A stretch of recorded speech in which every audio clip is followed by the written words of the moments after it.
Assalamualaikum warahmatullahi wabarakatuh. Selamat berjumpa kembali pada pembelajaran online statistika. Pada pertemuan keempat ini, kita akan membahas tentang variabilitas data. Tujuan pembelajaran pada pertemuan keempat ini, yang pertama, mahasiswa mengetahui rank, varian, dan simpangan baku. Yang kedua, mahasiswa terampil menghitung rank, varian, dan simpangan baku. Kemudian yang ketiga, mahasiswa bisa membedakan rank, varian, dan simpangan baku.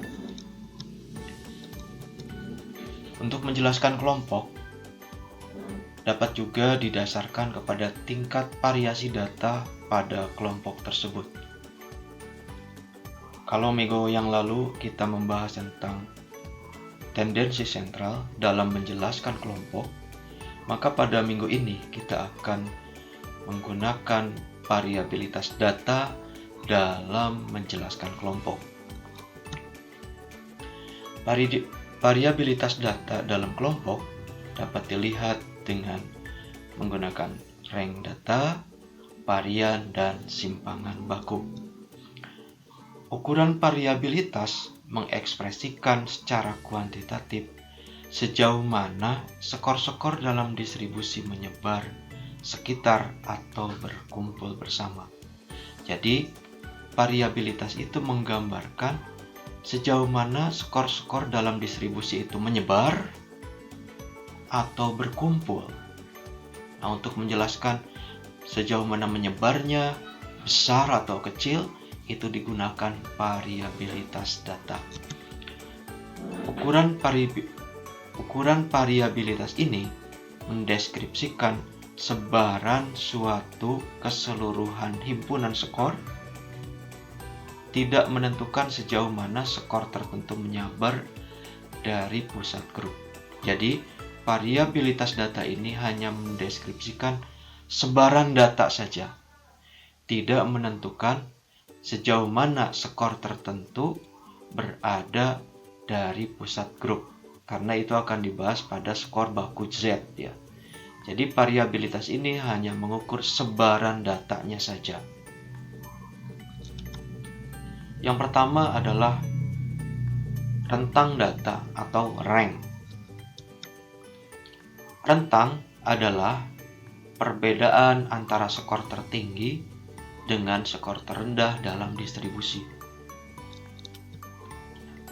Rentang merupakan jarak, bukan suatu lokasi pada absis atau sumbu X. Jadi, rentang itu menggambarkan jarak data yang ada dalam suatu distribusi. Rentang dapat diketahui dengan mengurangi data yang terbesar dikurangi dengan data yang terkecil pada kelompok tersebut. Dirumuskan dengan R sama dengan XT dikurangi XR, di mana R adalah rentang, XT adalah data terbesar dalam kelompok, dan XR adalah data terkecil dalam kelompok. Contoh, suatu penelitian dilakukan di kelas 5 MI Darussalam tentang hasil belajar siswa pada mata pelajaran IPA. Hasil penelitian tersebut diperoleh data sebagai berikut, yaitu 6, 70, 70, 75, 75, 75, 75, 80, 80, 85. Berdasarkan data tersebut, hitung rentang data hasil belajar siswa pada mata pelajaran IPA di kelas 5 MI Darussalam tersebut. Penyelesaiannya diketahui data sebagaimana terlihat pada layar. Kemudian XT atau data terbesar dalam kelompok adalah 85, XR data terkecil dalam kelompok yaitu 65.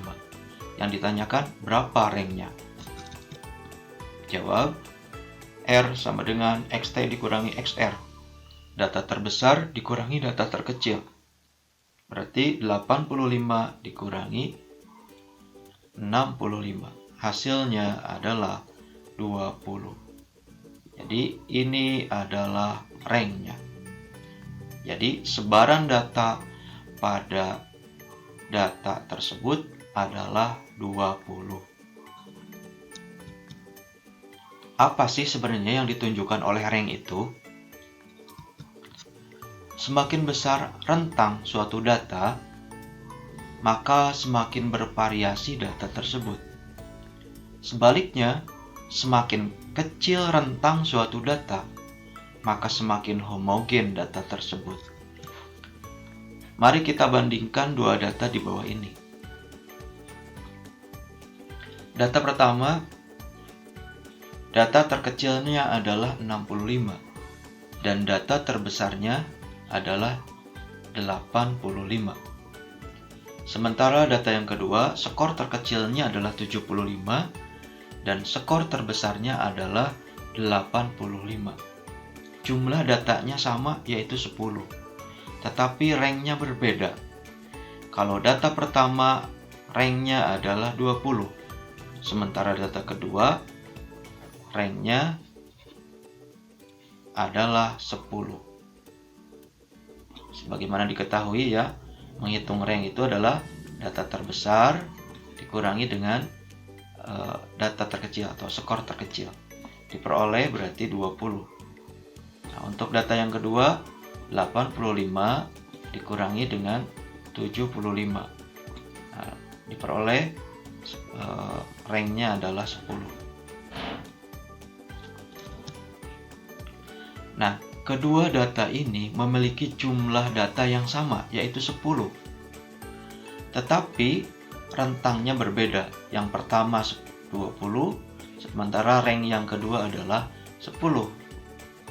Maka, berdasarkan rank ini, kita bisa mengetahui bahwa data yang pertama itu lebih bervariasi dibandingkan dengan data yang kedua. Mari kita buktikan. Nah, di data yang pertama, di sini kita bisa lihat skornya ada beberapa skor. Ada 65, ada 70, ada 75, kemudian ada 80. Sementara di data yang kedua, ini skornya ada 75, 80, kemudian 85. Dilihat dari ini, kita bisa mengetahui bahwa data pertama itu lebih banyak variasinya dibandingkan dengan data yang kedua. Data yang pertama variasinya ada 5, 65, 70, 75, 80, 85. Sementara di data yang kedua variasinya hanya 3, 75, 80, 85. Jadi semakin besar rentang skor, maka akan semakin bervariasi data tersebut. Dan semakin kecil rentang skor, maka akan semakin homogen data tersebut. Rentang semi interkuartil. Ini sebenarnya pengembangan dari rentang skor. Nah, rentang semi interkuartil itu adalah jarak rata di antara median atau Q2 dan dua jenis kuartil terluar. Nah, sebelumnya poin kuartil adalah 3 poin skor yang membagi distribusi menjadi 4 bagian yang sama. Jadi ada satu data, satu kelompok data, kemudian kelompok data tersebut dibagi menjadi 4 dengan persentase yang sama. Kelompok 1 25%, kelompok 2 25%, kelompok 3 25%, kelompok 4 25%. Kemudian di antara kelompok 1 dan kelompok 2, di sini ada Q1.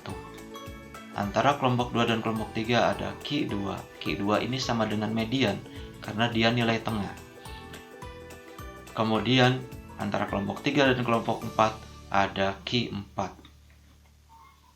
Nah, poin kuartil itu adalah 3 poin Q1, Q2, dan Q3 ini, di mana 3 poin ini membagi distribusi menjadi 4 bagian yang sama.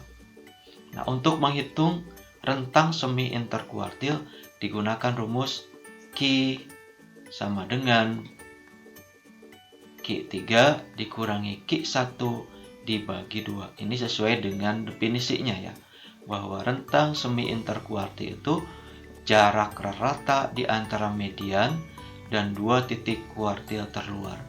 Jadi jarak rata dari Q1 ke Q2 dan dari Q2 dan ke Q3.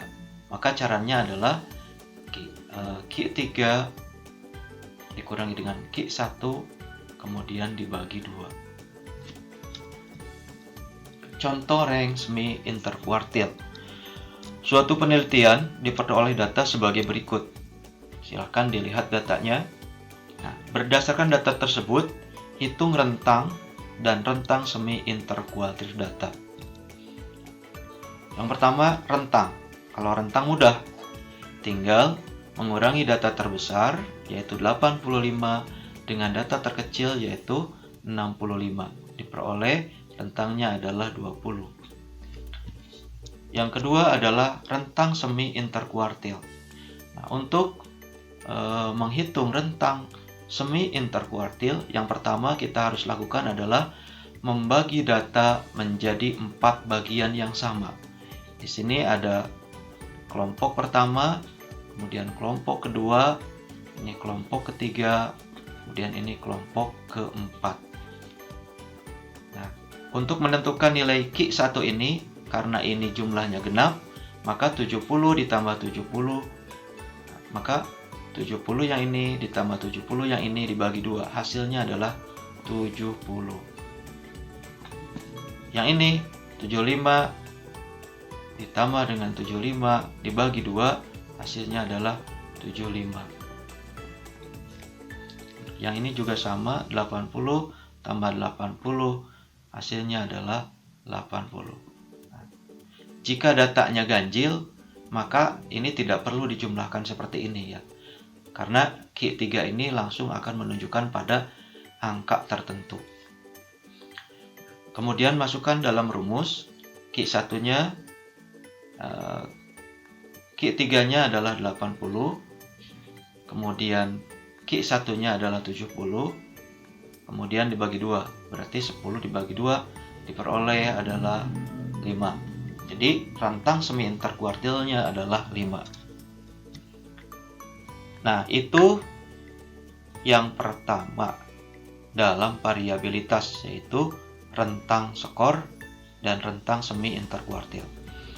Kita akan lanjutkan pada variabilitas yang kedua, yaitu simpangan baku dan varians. Namun sebelumnya kita akan membahas dulu tentang skor-skor simpangan. Apa itu skor-skor simpangan? Suatu skor simpangan mengungkapkan lokasi suatu skor dengan mengindikasikan seberapa banyak poin skor itu berada di atas atau di bawah mean distribusi. Skor simpangan itu mengungkapkan lokasi suatu skor. Saya garis bawahi lokasi suatu skor. Dari mana lokasinya? Yaitu dari mean distribusi. Baik dia berada di bawah mean atau rata-rata, ataupun berada di atas mean atau rata-rata. Sebagai contoh, misalnya di sini ada skor 1. Nah, kemudian simpangannya adalah negatif 3. Nah, negatif 3 ini menunjukkan bahwa 1 ini berada 3 poin di belakang rata-rata, karena rata-ratanya di sini adalah 4. Ya. Kalau kita jumlahkan, ini adalah 16. 16 karena n-nya ada 4, berarti 16 dibagi 4, rata-ratanya adalah 4. Maka angka 1 ini berada 3 poin di belakang angka 4. Ya, ini sudah dipahami mungkin, ini 1, 2, 3, 4. Nah, ini rata-ratanya di sini 4 gitu. Angka 1 itu berada di belakang 4 sebanyak 3 poin. Berarti ini 1, 2, 3. Ini angka 1. Jadi skor simpangan itu mengungkapkan lokasi suatu skor dilihat dari rata-rata distribusi, dilihat dari rata-ratanya.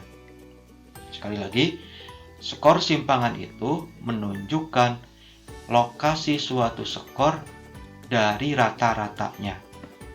Seperti di contoh ini, angka 1 itu berada 3 poin di bawah rata-rata, karena rata-ratanya di sini ada 4. Nah, begitupun dengan angka 5. Angka 5 ini berada 1 poin di atas rata-rata. Betul kan? Rata-ratanya 4, dia berada 1 poin di atas rata-rata. Contoh, lihat tabel. Skor simpangan yang muncul menyatakan posisi skor tersebut relatif terhadap min. Misalnya, skor 1 berada 3 poin di bawah min, sementara skor 7 berada 3 poin di atas min. Ini sudah saya jelaskan tadi ya. Jika skor berkumpul erat bersama, maka simpangan-simpangan dari min akan kecil. Nah, jika simpangan itu menyebar dengan lebar, maka simpangan dari min akan besar. Ini satu pernyataan ya, bahwa kalau simpangan-simpangan ini nilainya kecil, itu menunjukkan bahwa skor itu erat, artinya rentangnya tidak besar. Ya, rentang datanya itu tidak besar.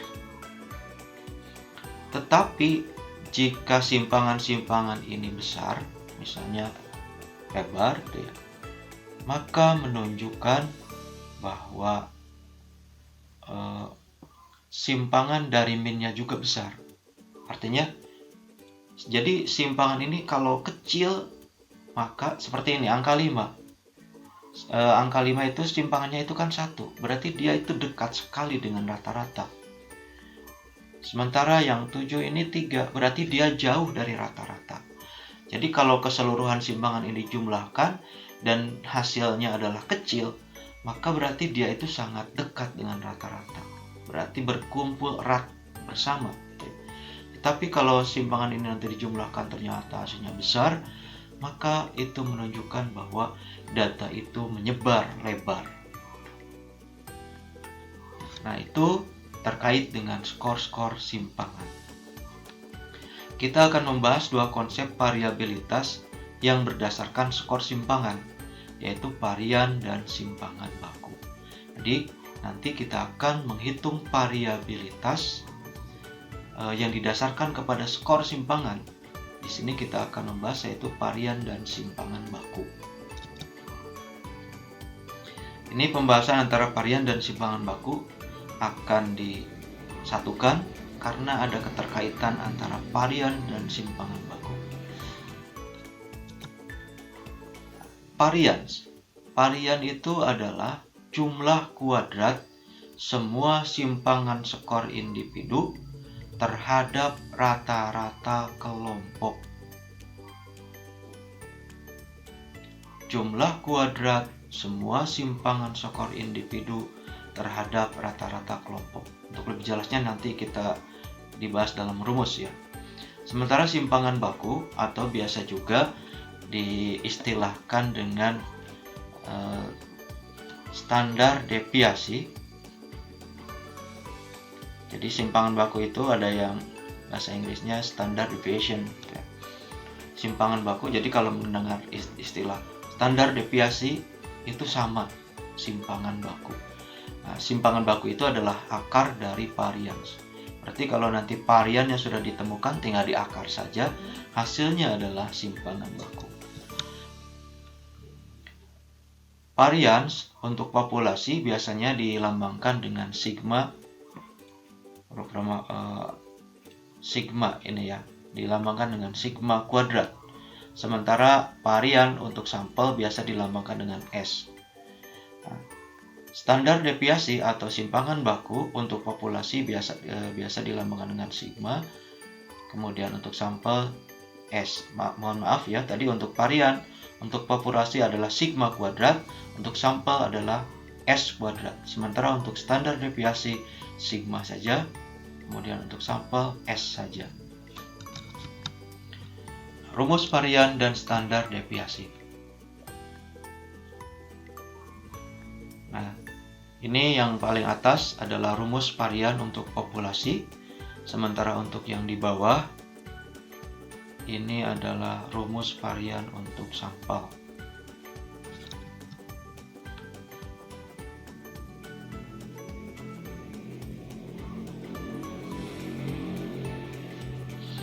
Begitupun untuk yang standar deviasi, yang di atas adalah rumus untuk populasi, sementara yang di bawah adalah rumus untuk sampel.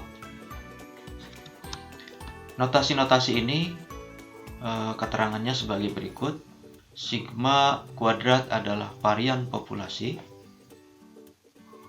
Sigma kuadrat adalah varian populasi. Ini ya. Kemudian sigma standar deviasi. S kuadrat adalah varian sampel ya ini. Kemudian S adalah standar deviasi sampel. Kemudian XI adalah skor. Kemudian X bar adalah rata-rata skor. Kemudian N adalah jumlah sampel. Untuk lebih jelasnya, mari kita perhatikan contoh berikut. Suatu penelitian dilakukan di kelas 5 IMI Darussalam dengan hasil penelitiannya sebagai berikut. Silakan dilihat datanya.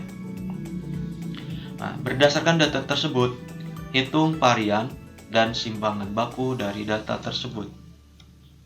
Nah, langkah-langkah dalam perhitungan, silakan buat tabel seperti yang terlihat di layar.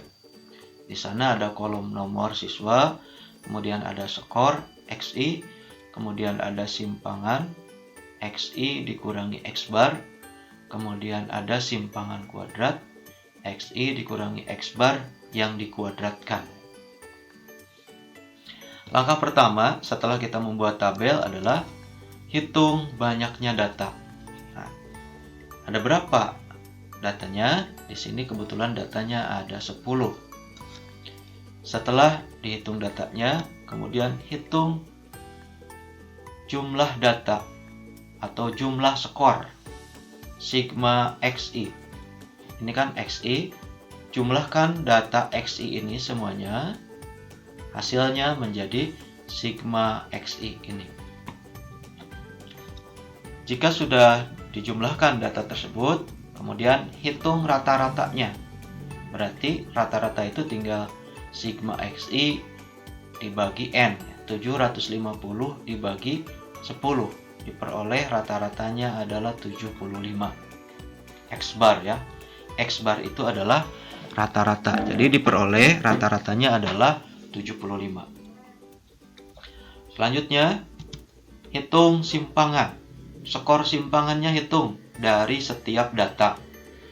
Berarti di sini sudah diketahui skornya 65, rata-ratanya adalah 75. Berarti 65 dikurangi 75, hasilnya adalah negatif 10. Ini kan XI itu data ini ya. Kemudian dikurangi X bar itu adalah rata-rata. Ya. Sekali lagi, XI itu skor, XI itu adalah skor ini. Kemudian X bar ini adalah rata-rata. Rata-rata yang ini ya, 75. Berarti 65 dikurangi 75 negatif 10. Kemudian 70 dikurangi 75 negatif 5. Ini sama ya. 75 dikurangi 75 0 sama. 80 dikurangi 75 5. Ini sama. 85 dikurangi 75 10. Ini adalah skor simpangannya. Jadi yang nomor 4 ini adalah skor simpangannya. Nah, setelah skor simpangan ini dihitung, langkah selanjutnya adalah kuadratkan skor simpangannya. Nah, skor simpangan yang sudah kita hitung ini kuadratkan. Berarti 10 dikuadratkan menjadi 100. 5 dikuadratkan jadi 25. 5 dikuadratkan jadi 25. 5 dikuadratkan 25, 100. Setelah itu kemudian jumlahkan kuadrat simpangan. Artinya ini simpangan yang sudah dikuadratkan ini jumlahkan, ini ya, data ini jumlahkan. Jumlahnya diperoleh nilainya adalah 300. Setelah diperoleh, masukkan nilai-nilai tersebut di dalam rumus.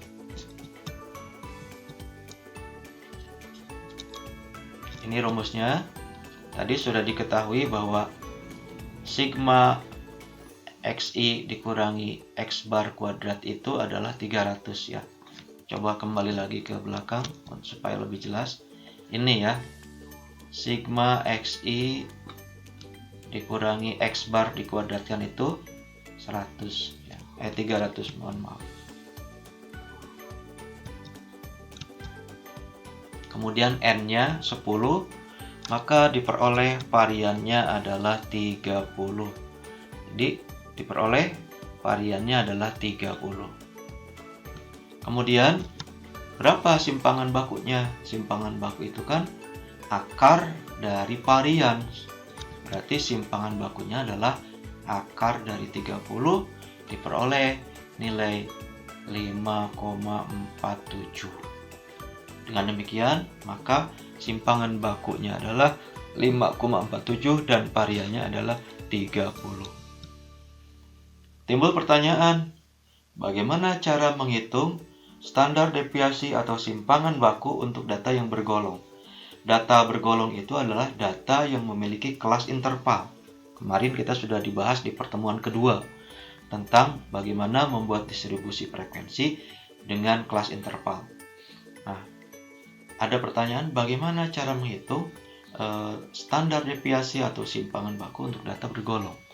Rumus yang digunakan adalah sebagai berikut. Silakan dilihat di layar. S adalah standar deviasi sampel, Fi adalah frekuensi kelas interval, Xi adalah nilai tengah kelas interval, di mana Xi ini bisa diperoleh dengan batas bawah ditambah batas atas dikurangi batas bawah dibagi 2. X bar rata-rata skor, kemudian N adalah jumlah sampel. Contoh, suatu penelitian memperoleh data seperti digambarkan dalam tabel. Hitung berapa varian dan simpangan baku data tersebut. Ini datanya ya. Di sini memiliki skor interval skor 21 sampai 30. Kalau tadi kan tidak ada interval skornya. Kalau ini 51 sampai 60 dan seterusnya ya sampai terakhir. Ini frekuensinya Fi. Yang mendapat nilai 21 sampai 30 ada 2 orang. Yang mendapat nilai 91 sampai 100 ada 6 orang. Jumlah frekuensinya ada 100. Nah, untuk menjawab soal tersebut, silahkan buat tabel dengan ada beberapa kolom di sini ya. Yang pertama ada interval skor, kemudian ada frekuensi, kemudian ada nilai tengah, kemudian nanti frekuensi kali nilai tengah, kemudian ini skor simpangan ya, dimana Xi dikurangi X bar. Ini skor simpangan. Kemudian ini skor simpangan dikuadratkan. Kemudian ini frekuensi dikali skor simpangan yang dikuadratkan. Nah, jadi silahkan nanti buat tabel seperti gambar yang muncul di layar. Nah, setelah itu tadi kita kan baru diketahui interval skor sama frekuensi. Yang sudah diketahui itu baru 2 tabel ini kan, yang sudah diketahui 2 kolom ini. Nah, bagaimana menghitung nilai tengah? Untuk menghitung nilai tengah tadi sudah dijelaskan di belakang, yaitu skor terendah ditambah 30 dikurangi skor tertinggi dikurangi skor terendah dibagi 2. Jadi kalau skor tertingginya 30, berarti ini kan skor terendahnya 21 ya. Kemudian ditambah kurung skor tertinggi 30 ya. Kemudian dikurangi 21, kemudian dibagi 2. Sehingga ini 30 dikurangi 21 adalah 9, dibagi 2 adalah 4,5. Sehingga 21 ditambah 4,5 adalah 25,5. Pada dasarnya cukup ngitungnya satu aja, bahwa 30 dikurangi 21 itu dibagi 2 adalah 4,5. Kita tinggal tambahkan saja, ini 31 tambah 4,5 menjadi 35,5. 41 tambah 4,5 45,5 dan seterusnya ya. Ini untuk menghitung nilai tengah kelas interval. Nah, setelah diketahui nilai tengahnya, kemudian kalikan frekuensi dengan nilai tengah. Berarti 2 dikali 25,5 hasilnya 51. 6 dikali 35,5 hasilnya 213. 18 dikali 45,5 hasilnya 819 dan seterusnya. Nah, setelah itu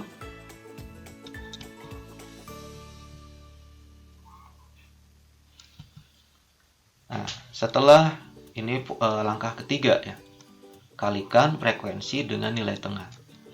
Setelah dikalikan, kemudian jumlahkan. Ini dari 51, 213, 819, 1665, 1310 sampai terakhir ini semuanya jumlahkan. Ya. Jumlahkan, hasilnya adalah ini 6070. Nah, setelah dijumlahkan, langkah selanjutnya adalah menghitung min, menghitung rata-rata. Caranya adalah dengan sigma Fi kali Xi dibagi dengan sigma Fi. Ini sigma Fi kali F. Sigma Fi kali Xi yang ini ya. Kemudian sigma Fi. Ini berarti jumlah frekuensi. Di sini sudah ada nilainya, 60 dibagi 100 hasilnya adalah 60,7. Jadi rata-ratanya adalah 60,7. Kenapa harus mencari min dulu? Karena kita mau mencari skor simpangan. Dan skor simpangan ini memerlukan min gitu ya, untuk mendapatkan skor simpangan. Nah, setelah diketahui minnya, langkah selanjutnya adalah menghitung skor simpangan. Berarti tinggal Xi ya dikurangi X bar. 25,5 dikurangi 60,7 hasilnya ini. 35 dikurangi 60,7 hasilnya ini. Kemudian 45,5 dikurangi 60,7 hasilnya ini. 55,5 dikurangi 60,7 hasilnya ini. Dan seterusnya. Pokoknya Xi ini ya. Kemudian Xi dikurangi dengan X bar. Diperolehlah skor simpangan. Diperoleh skor simpangan. Nah, setelah diketahui skor simpangannya semuanya, kemudian skor simpangan ini kuadratkan. Berarti negatif 35,2 dikuadratkan, hasilnya ini. 25,2 dikuadratkan, hasilnya ini. Negatif 15,2 dikuadratkan, hasilnya ini. Sampai yang terakhir, 34,8 kuadratkan, hasilnya adalah ini. Nah, setelah dikuadratkan, kemudian kalikan nilai ini dengan frekuensi. Berarti Fi dikali Xi dikurangi X bar dikuadratkan. Berarti gampang saja sebenarnya, tinggal nilai yang ada di kolom ini. Nilai yang ada di kolom ini kalikan dengan Fi ya. Kalikan dengan Fi. Berarti 2 dikali 1239 hasilnya ini. 6 dikali 635 hasilnya ini.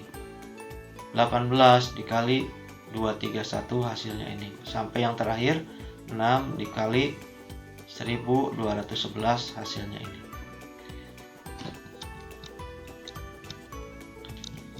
Nah, ini yang langkah ke-8 ya. Kemudian langkah ke-9 adalah jumlahkan data yang ada di kolom ini.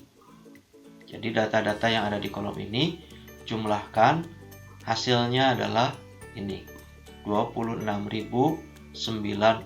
Nah, setelah dijumlahkan, masukkan nilai-nilai ini dalam rumus. Ini kan sigma FI kali XI dikurangi X dikuadratkan. Ini sama ya.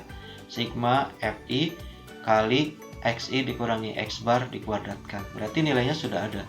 Tinggal memasukkan saja ini 26.096. Kemudian dibagi dengan N-1. N-nya 100 dikurangi 1, 99. Diperolehlah ini. Ini adalah simpangan baku.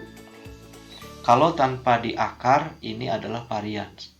Tapi karena ini sudah diakar, maka ini menjadi simpangan baku.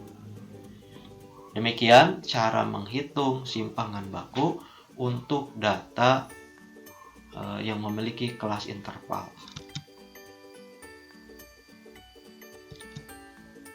Nah, ini ada tugas. Silahkan dikerjakan. Nanti tugasnya dikumpulkan di Google Classroom. Tugasnya adalah hitung rank, varian, dan simpangan baku dari data di bawah ini. Bapak sudah ngasih tabelnya. Silahkan dibuat tabelnya seperti ini. Nanti tinggal kalian hitung. Dimulai dengan menghitung FI, menghitung FI kali XI. Setelah itu kemudian jumlahkan. Setelah dijumlahkan, hitung dulu min. Berapa minnya? Jika sudah diketahui minnya, kemudian hitung skor simpangannya. Berarti nanti 25,5 dikurangi min, hasilnya berapa. Nah, setelah diketahui skor simpangannya, kemudian dikuadratkan skor simpangannya. Setelah dikuadratkan, kemudian kalikan dengan frekuensi. Nah, setelah dikalikan dengan frekuensi, jumlahkan data yang ada di bawah ini. Hasilnya di sini. Tinggal masukkan ke dalam rumus ke sini. N-1 diketahui simpangan bakunya. Selamat mengerjakan. Mudah-mudahan ilmunya bermanfaat. Amin. Demikian kuliah kita untuk pertemuan keempat ini terkait dengan variabilitas data. Terima kasih. Assalamualaikum warahmatullahi wabarakatuh.